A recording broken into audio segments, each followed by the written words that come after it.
सह्याद्री के पहाड़ ये सिर्फ चट्टानें और मिट्टी नहीं है, ये तो हमारे इतिहास के गवाह हैं। और आज इन्हीं ऐतिहासिक पहाड़ों के बीच इंजीनियरिंग की एक ऐसी कहानी लिखी जा रही है जो सच में हैरान कर देने वाली है। आज से लगभग 360 साल पहले यहीं पर छत्रपति शिवाजी महाराज ने मुगलों के खिलाफ एक यादगार लड़ाई लड़ी थी। ये जगह हमेशा से शौर्य और वीरता का प्रतीक रही है, एक असली युद्ध का मैदान।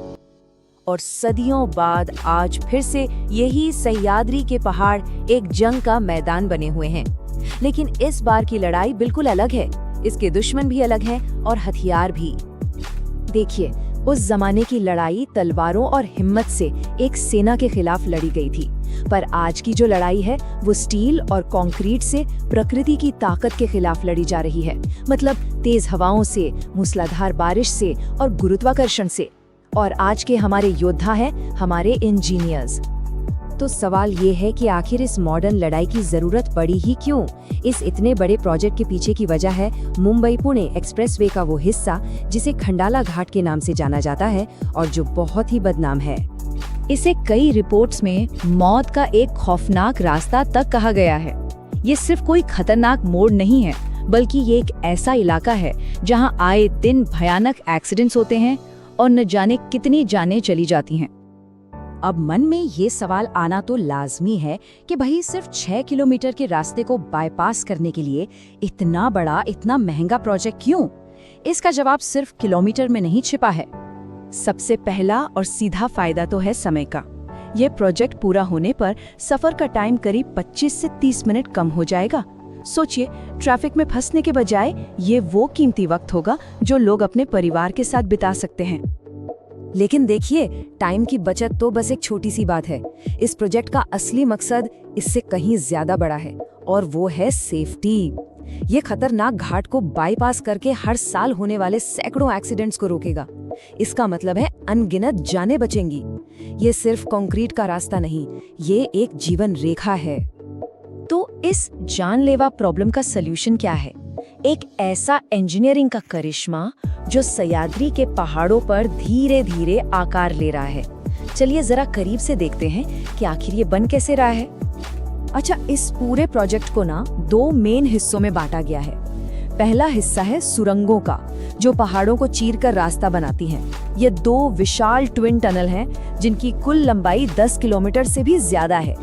और दूसरा हिस्सा है पुलों का, जो गहरी घाटियों के ऊपर से गुजरते हैं। इसमें 2 बहुत बड़े पुल हैं, जिनमें से एक शानदार केबल स्टेड ब्रिज है।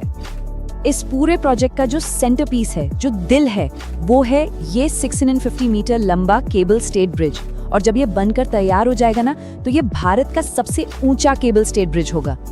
182 मीटर। इसके जो मेन खंभे हैं, जिन्हें पाइलन्स कहते हैं, उनकी ऊंचाई इतनी है।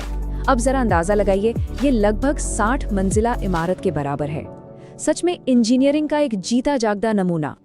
इस ऊंचाई को और अच्छे से समझने के लिए चलिए इसकी तुलना मुंबई के मशहूर बांद्रा वर्ली सी लिंक से करते हैं। सी लिंक के जो पाइलन्स हैं वो 128 मीटर ऊंचे हैं और ये मिसिंग लिंक का पाइलन उससे भी कहीं ज्यादा ऊंचा है। ये इसे भारतीय इंजीनियरिंग के लिए एक नया मील का पत्थर बनाता है। लेकिन हाँ, पहाड़ों के बीच ऐसा करिश्मा खड़ा करना कोई बच्चों का खेल तो था नहीं। कंस्ट्रक्शन टीम्स को ऐसी मुश्किलों का सामना करना पड़ा जिसका हम शायद अंदाजा भी नहीं लगा सकते। ये सच में प्रकृति की ताकत के खिलाफ एक सीधी जंग थी। जरा सोचकर देखिए, सैकड़ों मीटर की ऊंचाई पर काम चल रहा है और अचानक 100 किलोमीटर प्रति घंटे की रफ्तार से हवाएं चलने लगे। हालात कुछ ऐसे ही थे। पहाड़ों के संकरे रास्तों पर भारी मशीनें ले जाने की जगह नहीं थी और ऊपर से जब मॉनसून आता तो मूसलाधार बारिश सब कुछ ठप कर देती थी। यहाँ के हालात इतने मुश्किल थे कि जब महाराष्ट्र के सीएम देवेंद्र फडणवीस ने साइट का दौरा किया तो वो भी इन चुनौतियों को देखकर हैरान रह गए। उन्होंने कहा कि इतनी तेज हवा में काम करना लगभग नामुमकिन है, लेकिन यहाँ के इंजीनियर और मजदूर लगातार ये कर रहे हैं, जो कि वाकई काबिले तारीफ है। इतनी सारी मुश्किलों के बावजूद ये प्रोजेक्ट अब पूरा होने वाला है। तो चलिए अब देखते हैं कि इसका असर क्या होगा और इससे लाखों लोगों को क्या फायदे मिलेंगे। ये प्रोजेक्ट अपनी मंजिल के बहुत करीब पहुंच चुका है। 97% से ज्यादा काम तो हो भी गया है। अब सारा का सारा ध्यान उस शानदार केबल स्टेट ब्रिज के आखिरी और सबसे मुश्किल हिस्से को पूरा करने पर लगा हुआ है। 1.5 लाख से भी ज्यादा। एक बार जब ये रास्ता खुल जाएगा तो हर दिन इतने यात्री और गाड़ियां इस नए और सुरक्षित रास्ते का इस्तेमाल करेंगे। ये कोई छोटा मोटा बदलाव नहीं है, ये लाखों लोगों की जिंदगी को सीधे सीधे बेहतर बनाने वाला एक बहुत बड़ा कदम है। तो कुल मिलाकर ये प्रोजेक्ट सिर्फ एक सड़क नहीं है, ये एक वादा है, एक सुरक्षित सफर का, एक तेज सफर का और एक आरामदायक सफर का। ये हर उस इंसान के लिए सफर का अनुभव पूरी तरह से बदल देगा जो मुंबई और पुणे के बीच आता जाता है। इंजीनियरिंग का ये करिश्मा हमें दिखाता है कि जब इंसान ठान ले तो वो प्रकृति की बड़ी से बड़ी चुनौतियों पर भी जीत हासिल कर सकता है, और ये हमें सोचने पर मजबूर करता है।